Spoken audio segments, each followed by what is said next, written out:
Welcome to the Stewardship Sessions, the podcast where money meets meaning. Here, we talk about building wealth with wisdom, shaping a mindset rooted in purpose, and pursuing a mission guided by faith. I'm your host, Jason Stanley, and together we'll explore intentional living, one conversation at a time. So this is going to be a two-part series that we're going to talk about today. I'm really excited to bring this to you guys. It's something that I've been working on for a long time, for multiple years now. And so again, this is going to split off into two different episodes. And so the first one will be to be continued. Hey, welcome back to the Stewardship Sessions. So I'm really excited today to share with you. We're actually in the process of launching a new program. I'm not going to give the name of it just yet, but I'll give you the ideas behind it. You know, as I've stated in previous podcasts, I've had the pleasure in my life of working with some really wealthy families and families that have expanded 6, 7, 8, 9 generations and been able to hold on to their wealth.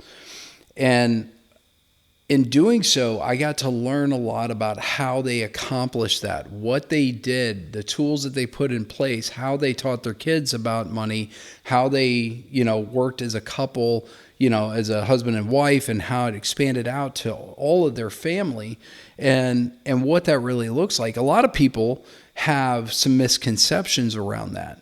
And the interesting thing is if you look at statistically, wealth is gone by the third generation.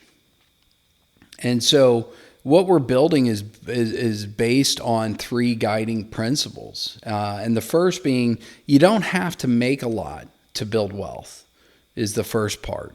A lot of people have this idea that, well, when I get to a certain point in life, then I'll worry about these things. And the point of that is that most of the people that I've worked with, most of these families that I've worked with have started with very little. And it's not like they got lucky. They were just very disciplined. But their mindset was different. Their mindset was a mindset of stewardship versus ownership.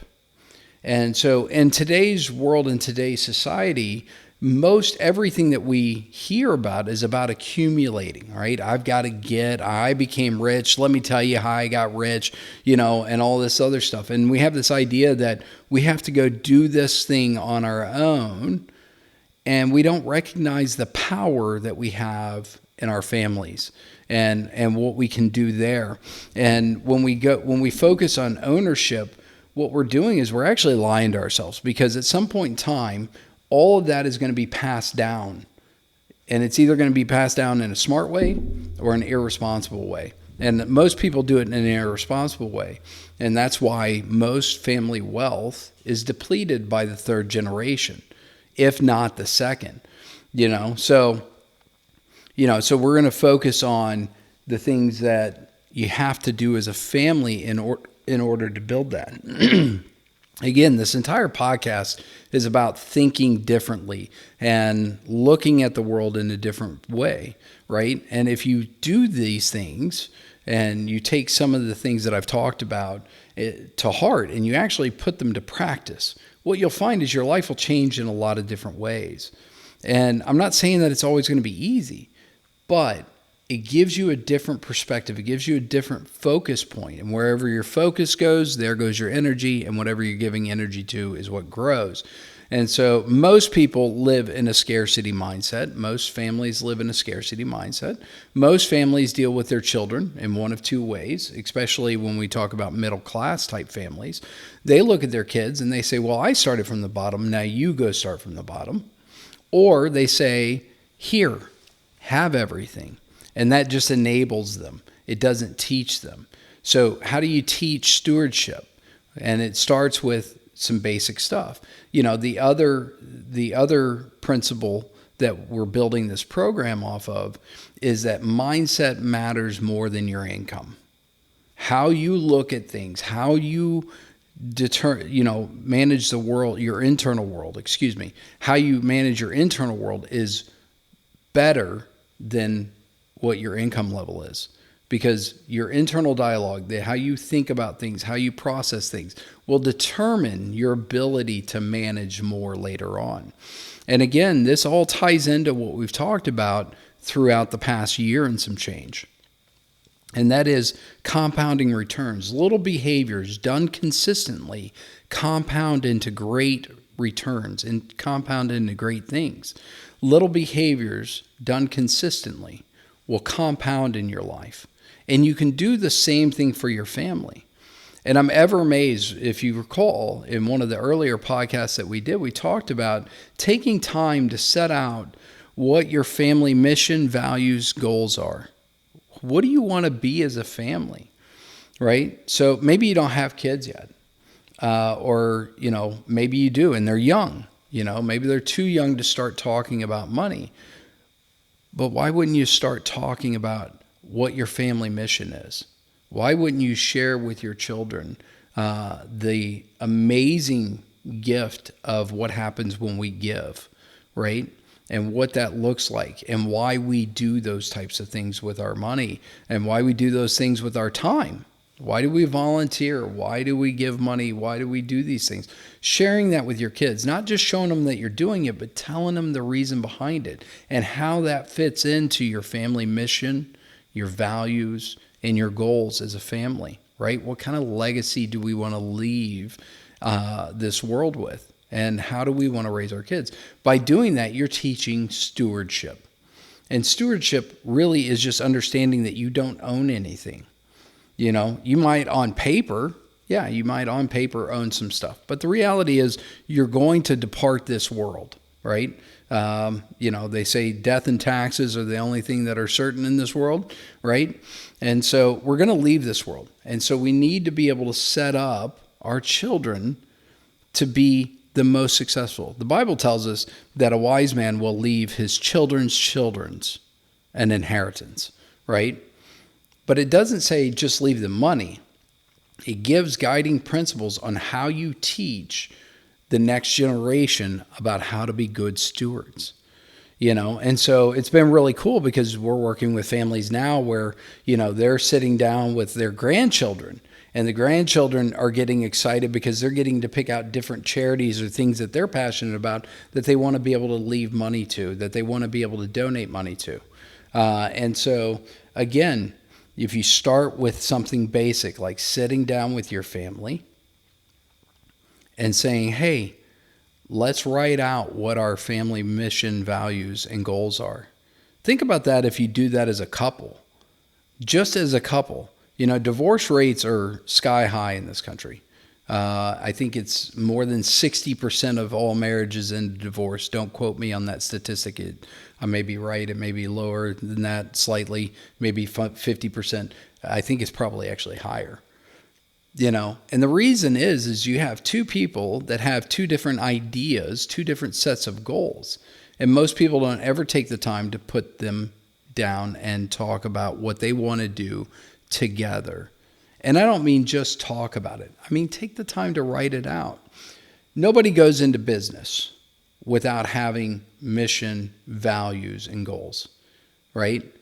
If they do, they're generally not in business very long. Even Fortune 500 companies, you can go to their websites, look it up. They have their values and their mission statements on there, So why aren't we doing this as a family? Why aren't we looking at the family as a business? Because it's probably one of the most serious businesses that you have, right? And so if you want your family to be successful, not just financially, but in all areas, take the time to start writing these things out. Take the time to set up your family mission, values, and goals. And it's going to feel foreign. It's going to feel foreign to you the first time you sit down with your spouse and you say, hey, let's write out our family mission, values, and goals. They're going to look at you cross-eyed, probably. You're going to feel awkward because it's unusual. Most people don't take the time to do this. And what I learned by working with these families that have multiple generations, where wealth has expanded and the kids are involved and grandkids are involved and you got spouses involved and all these people are involved. what I learned is that they do this, and they do this very, very well. Probably one of the best examples of what not to do, if you want to go back through history and you look at very wealthy people, is the Carnegies. Carnegie was a steel magnate in his time period, one of the richest people in the United States, built up this massive fortune. And it was gone by the third generation. Still today, the Biltmore Estate in North Carolina is considered the largest private residence in the United States. And that was all built by Carnegie. And the problem is he didn't take the time to teach his kids. And then on the flip side, and I'm not saying this person's a good person, I'm using them as an example because we can learn from even people that weren't good, right? We can learn good values from people who weren't good. But Rockefeller did the complete opposite. He took the time to teach the next generation stewardship. He taught them how to manage, how to build, and how to grow. He didn't just hand it to them and say, here you go, you're all set. He took the time to teach them. And as a result, the Rockefeller wealth still continues today, right? So why can't we do this? Most people have this idea that, Rockefeller, he was invested in oil. He owned the largest oil company. Then he got into healthcare and all this other stuff, right? Yes, that's true. But both of these people started with nothing. Both Rockefeller and Carnegie started with nothing and built who they were from nothing. And it was, again, understanding very specific sets of principles and behaviors to do. And they repeated those behaviors over and over and over again until they became successful. And if you look at most people, most really wealthy people, that's the story. That's the story. They start with very little, but what they learn very early on is the concept of doing things consistently over and over and over again, and it compounds to becoming something magnificent. And so, yes, I'm in finance, so this is a little bit more financially focused. But if you do this, if you take the time, you set up family mission, values, goals, and what you want your family legacy to look like, now you've created a roadmap, right? Most people go through life and allow life to happen to them. They don't realize that they have control, right? Now, you can't control everything that happens, but you can absolutely control your behaviors on a day in and day out basis.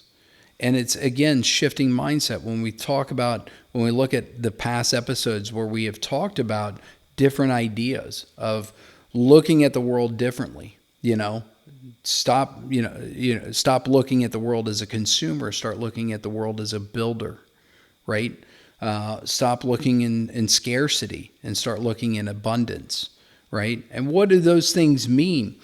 When you look at the world from a position of abundance, it starts to change your perception. It's really simple. It's not hard. And all of us have abundance in some area of our life. Maybe you don't have abundance in finances, but you have abundance in something else, in your health, right? How many people do you know that have great wealth, but their health isn't so good? Again, this isn't earth-shattering stuff. It's really simple things that are hard for us to do because our society is stacked against us. Our society has told us, you don't have enough, you deserve, you should own, all of these things. And so when you shift that thinking and you start looking at it as, how do I become a steward and how do I have abundance? Again, like I've said in previous episodes, I think I said this in every single episode, one of the easiest ways to get in this mindset is to start your day and end your day with what you're thankful for. Because when you're doing that, when you're saying out loud, when you're saying your prayer to God, you're saying, hey, I have these things, and this is amazing. You're saying, thank you for the abundance in my life. And what you slowly start to do is you start to open up your mind to see opportunities around you. Again, it doesn't have to be a lot. It's consistency.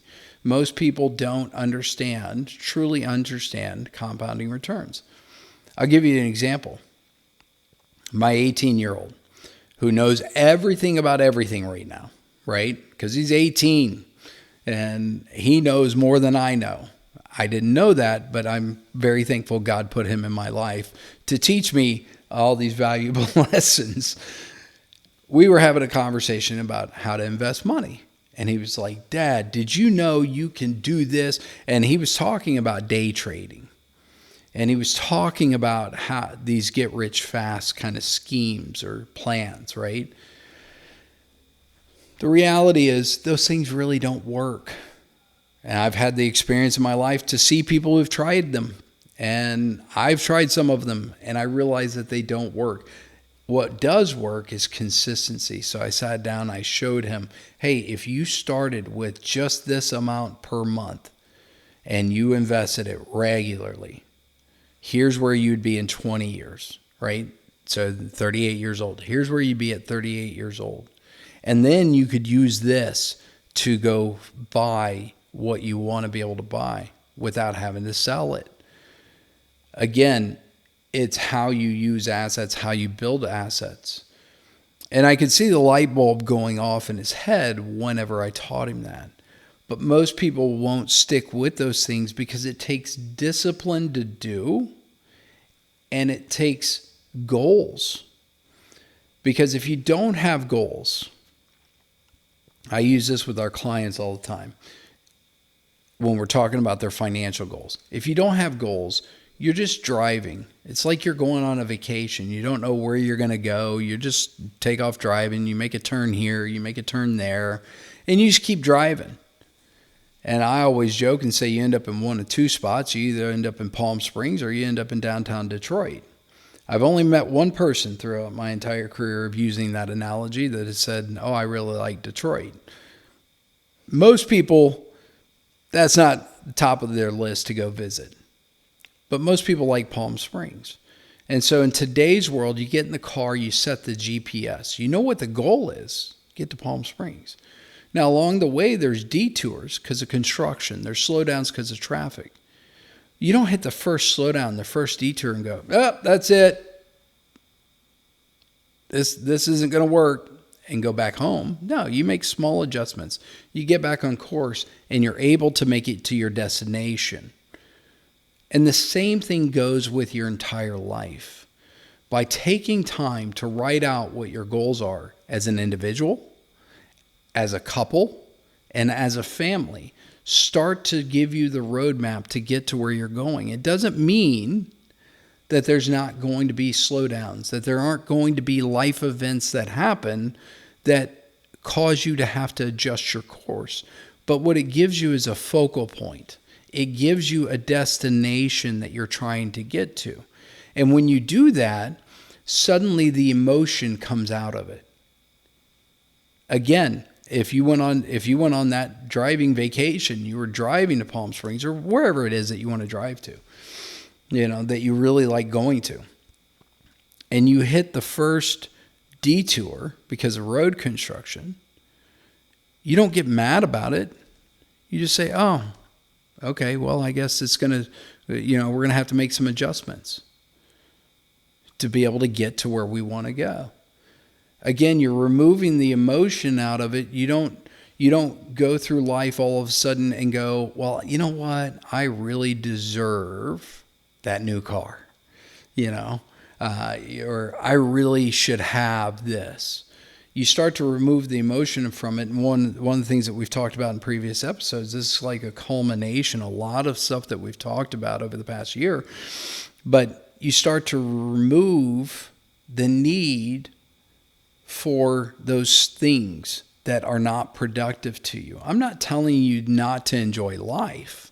I'm not telling you not to enjoy the fruits of your labor and not to have anything, material possessions. Quite the contrary.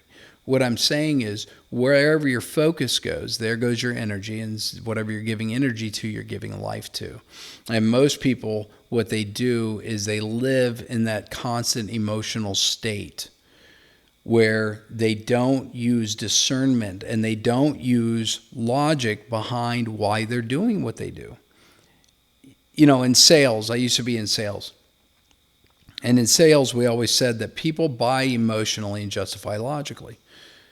And that's so true. Most of the people buy emotionally, they justify logically.